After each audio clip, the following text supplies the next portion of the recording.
आज भी लोकसभा में विपक्ष का जोरदार हंगामा। कार्यवाही शुरू होते ही हंगामे के कारण दोपहर 12 बजे तक लोकसभा स्थगित। संसद के बाहर इंडिया गठबंधन ने केंद्र सरकार के खिलाफ किया विरोध प्रदर्शन। सत्ता पक्ष पर विपक्ष का बड़ा वार। कांग्रेस अध्यक्ष खड़गे ने कहा, सदन नहीं चलने देना लोकतंत्र की हत्या। जॉर्ज सोरोस के मुद्दे पर सियासी उबाल। समाजवादी पार्टी के सांसद रामगोपाल यादव ने कहा, झूठे आरोप लगाना बीजेपी की आदत। बीजेपी ने सोनिया गांधी पर लगाए थे जॉर्ज सोरोस के संगठन से संबंध होने के आरोप। गिरिराज ने कहा, सोनिया राहुल करते हैं देशद्रोह का काम। जयपुर में rising Rajasthan global investment summit का पीएम मोदी ने किया उद्घाटन। 3 दिवसीय समिट में शामिल हो रहे 32 देश। पीएम ने कहा, भारत के हर क्षेत्र में तेजी से विकास। 5वीं बड़ी अर्थव्यवस्था बना भारत। 10 साल विदेशी निवेश दोगुना हुआ। समिट में 5000 से ज्यादा निवेशक, कारोबार और व्यापार जगत के अधिकारी, डेलीगेट्स और अन्य प्रतिभागी मौजूद। जेईसीसी में पर्यटन, सौर ऊर्जा, खनन और कपड़ा उद्योग के लिए तलाशी जाएगी निवेश की संभावना। Rising Rajasthan global investment summit पर बोले केंद्रीय मंत्री गजेंद्र सिंह शेखावत। कहा, समिट के बाद राजस्थान में निवेश आने वाला है। आने वाले समय में भारत की आर्थिक गतिविधियों का ग्रोथ इंजन बनकर उभरेगा। Rising Rajasthan global investment summit पर बोले केंद्रीय कृषि राज्य मंत्री भागीरथ चौधरी। कहा, आने वाले समय में एग्रीकल्चर सबसे बड़ी इंडस्ट्री होगा। विकास की दृष्टि से पूरे देश और दुनिया में अपनी एक अमिट छाप छोड़ेगा। राजस्थान की डिप्टी सीएम दिया कुमारी ने कहा, यहां संभावनाएं बहुत है। राजस्थान के लिए सुनहरा पल है। पर्यटन में बहुत सारा निवेश आएगा। इन्वेस्टमेंट समिट को लेकर राजस्थान के deputy CM doctor Premchand Bairwa ने कहा, प्रधानमंत्री मोदी की जो सोच और विजन है निश्चित रूप से हम धरातल पर उतारेंगे। राजस्थान सरकार के मंत्री राज्यवर्धन सिंह राठौर ने कहा, आज राजस्थान के लिए एक बड़े बदलाव की शुरुआत है। राजस्थान ने अपने दरवाजे खोले हैं। लाल फीताशाही को उठाकर रेड कारपेट बिछाया है। हरियाणा के पानीपत में पीएम मोदी एलआईसी की बीमा सखी योजना का शुभारंभ करेंगे। दशहरा ग्राउंड में भारतीय जीवन बीमा निगम की बीमा सखी योजना लॉन्च की जाएगी। बीमा सखी योजना का उद्देश्य ग्रामीण महिलाओं को बीमा क्षेत्र में करियर बनाने का अवसर देना। कार्यक्रम में लगभग 1 लाख महिलाएं शामिल होंगी। 10वीं पास 18 से 70 साल की महिलाओं को सशक्त बनाने की योजना। करनाल में महाराणा प्रताप बागवानी विश्वविद्यालय के मुख्य परिसर की नींव रखेंगे। दिल्ली के 40 स्कूलों से बम को उड़ाने की धमकी मिली है। डीपीएस आरकेपुरम, पश्चिम बिहार के GT Goenka school, mother Mary school समेत 40 स्कूलों को धमकी मिली। सुबह 7 बजे आरकेपुरम के डीपीएस, पश्चिम बिहार के GT Goenka school, mother Mary school को आया धमकी भरा ईमेल। बच्चों को स्कूल से घर वापस भेजा गया। दमकल विभाग और पुलिस की टीम मौके पर मौजूद। मेल भेजने वाले ने $30,000 की मांग की है। पुलिस ईमेल आईपी एड्रेस की जांच कर रही है और भेजा कहां से गया मेल पता लगा रही है।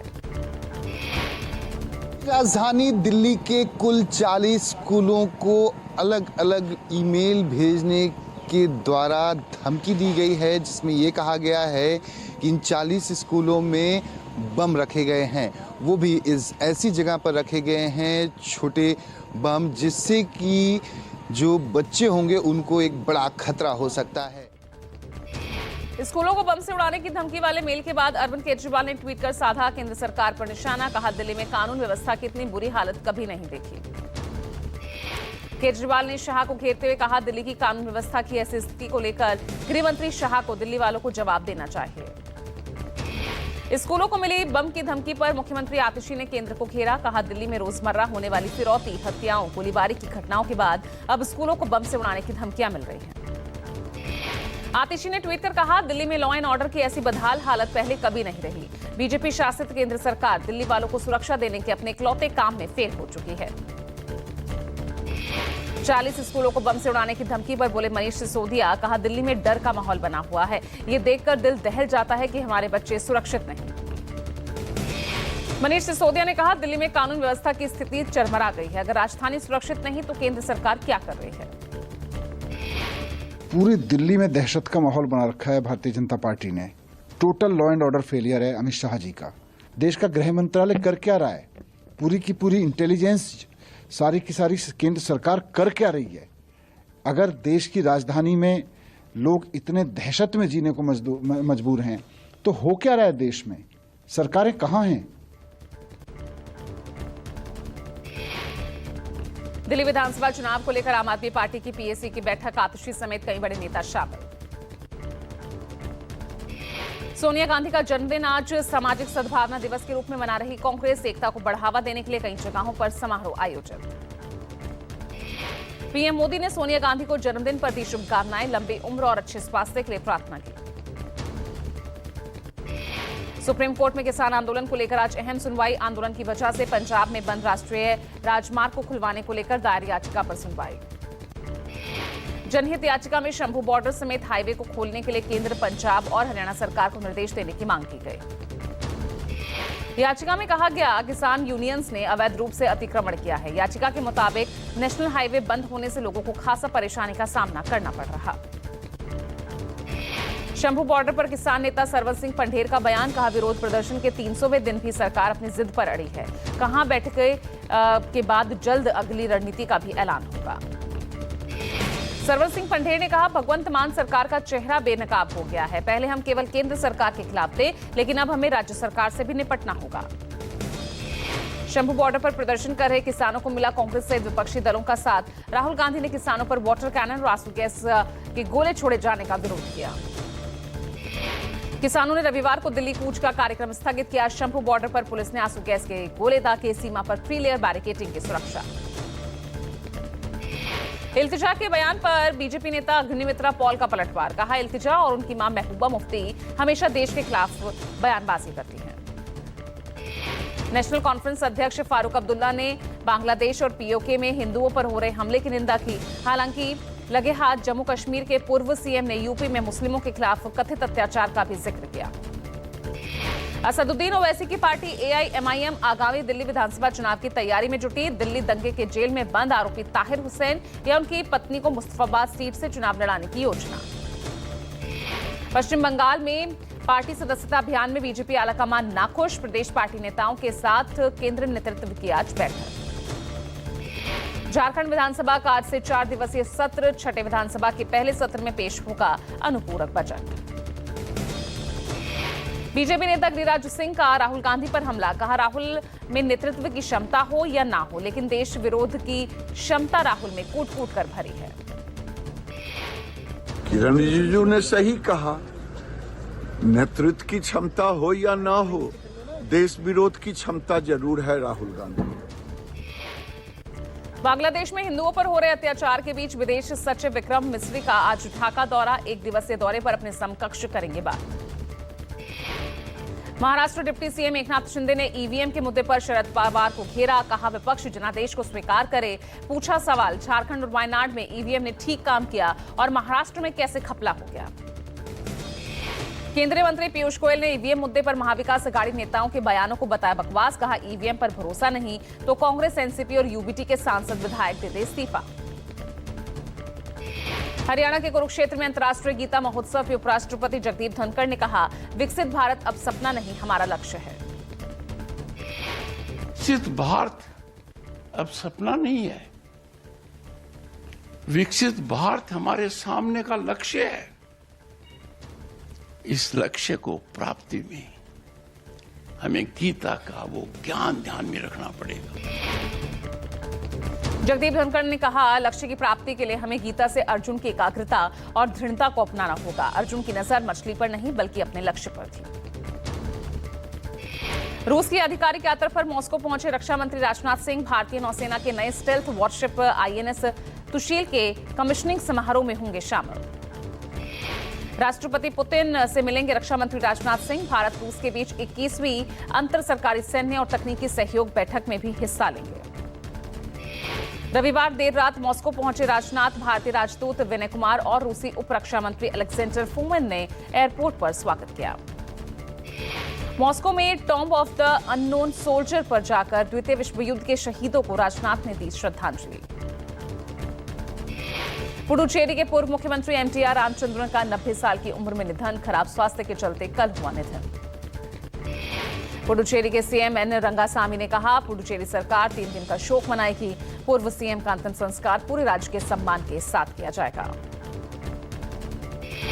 सुप्रीम कोर्ट में श्री कृष्ण जन्मभूमि ईदगाह विवाद पर अहम सुनवाई। केस सुनवाई योग्य होने के इलाहाबाद हाईकोर्ट के फैसले को मुस्लिम पक्ष ने दी है चुनौती। इलाहाबाद हाईकोर्ट के जौनपुर के अटाला मस्जिद विवाद पर सुनवाई। मस्जिद की जगह मंदिर होने का दावा करने वाली स्वराज वाहिनी एसोसिएशन आज दाखिल करेगी जवाब। सुप्रीम कोर्ट में मणिपुर हिंसा को लेकर सुनवाई। कुकी संगठनों के सीएम वीरेंद्र सिंह के साथ के कथित ऑडियो की जांच संबंधी अपील पर सुनवाई। हाईकोर्ट के पूर्व जजेस की 3 सदस्यीय कमेटी महिलाओं पर हमले और मानवीय मामलों की कर रही है निगरानी। मणिपुर में शांति बहाली और प्रधानमंत्री नरेंद्र मोदी के दौरे की मांग को लेकर इंडिया गठबंधन का आज प्रदर्शन। दिल्ली के जंतर मंतर पर विपक्षी पार्टियों के नेता दोपहर 1:30 बजे प्रदर्शन करेंगे। दिल्ली हाईकोर्ट में आप सरकार के खिलाफ अहम सुनवाई। कैग रिपोर्ट उपराज्यपाल को भेजने और उसे विधानसभा में पेश करने की मांग वाली याचिका पर सुनवाई। हिमाचल से कश्मीर तक ताजा बर्फबारी से बदला मौसम का मिजाज। कई जगहों पर बिछी बर्फ की सफेद चादर। लाहौल स्पीति, किन्नौर, कुल्लू समेत कई इलाकों में बर्फबारी। हिमाचल में मौसम ने बदली करवट। शिमला समेत ऊपरी क्षेत्रों में सीजन का पहला हिमपात। बर्फबारी देख पर्यटक झूमे, ठंड से हाल बदहाल। बर्फबारी के बाद लाहौल स्पीति के जिस्पा और सिसु में 150 से ज्यादा पर्यटक फंसे। स्थानीय पुलिस की मदद से रेस्क्यू कर सुरक्षित होटल्स में पहुंचाया गया। ताजा हिमपात के बाद सड़कों पर सफर जोखिम भरा हुआ। फिसलन बढ़ी। सिसु, रोहतांग, जिस्पा में कई वाहनों की आपस में टक्कर। बर्फबारी के बाद कश्मीर के विभिन्न भागों में बिछी बर्फ की सफेद चादर। बडगाम के पर्यटक स्थल दूधपथरी में मोटर चालक बर्फ से ढकी सड़क पर अपने वाहनों को नियंत्रित करने के लिए संघर्ष करते नजर आए।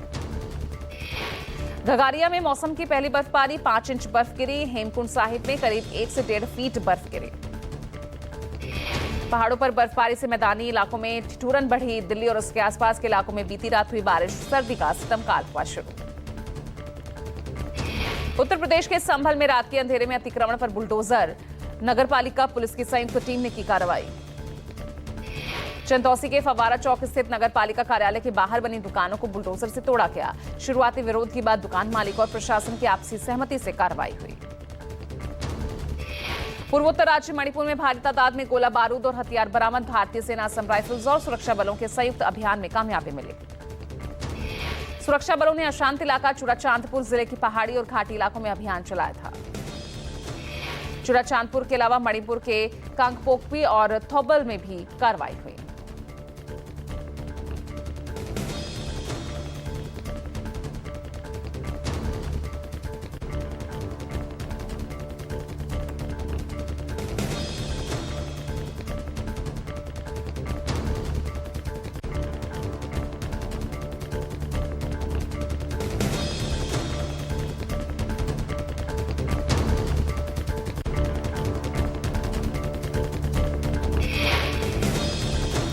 हरियाणा के रोहतक में आज तड़के पुलिस और बदमाशों में मुठभेड़। पुलिस की गोली से घायल 2 बदमाश घायल।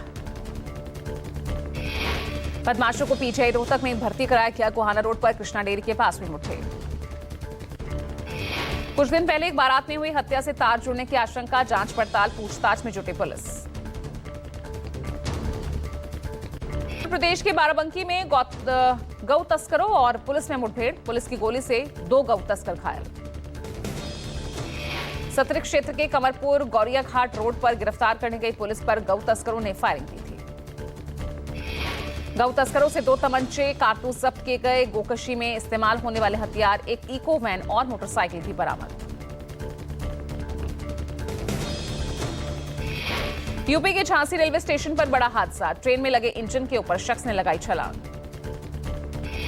निजामुद्दीन से बॉस्को डिगावा की ओर जाने वाली गाड़ी गोवा एक्सप्रेस पर कूदा शख्स। हाईटेंशन तार की चपेट में आने से बना आग का गोला। यूपी के गौतम बुद्ध नगर स्थित जेवर इंटरनेशनल एयरपोर्ट पर आज विमान लैंडिंग और टेक ऑफ का ट्रायल होगा। सुबह 11 बजे होने वाले इस ट्रायल के तहत विमान एयरपोर्ट के आसपास 2 घंटे उड़ान भरी।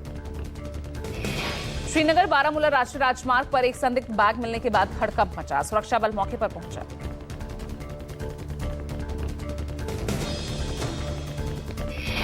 सीरिया में बशर अल असद का शासन खत्म। देश छोड़कर रूस पहुंचे सीरियाई राष्ट्रपति असद। सीरिया की राजधानी दमिश्क पर विद्रोहियों ने कब्जा किया। सीरिया में 13 साल से चल रहे तानाशाह शासक बशर अल असद के शासन के खात्मे के साथ बांग्लादेश में हिंदुओं पर अत्याचार के बीच ढाका पहुंचे भारत के विदेश सचिव विक्रम मिस्री। अल्पसंख्यकों पर हमलों की वजह से दोनों देशों के संबंध में तनाव है। बांग्लादेश में अल्पसंख्यकों पर हमले का मामला उठाएंगे विदेश सचिव। अल्पसंख्यकों की सुरक्षा सुनिश्चित करने को लेकर भारत सरकार की चिंता से अवगत कराएंगे। अगस्त में प्रधानमंत्री शेख हसीना की सरकार को अपदस्थ करने के बाद भारत की ओर से ये पहला उच्च स्तरीय दौरा।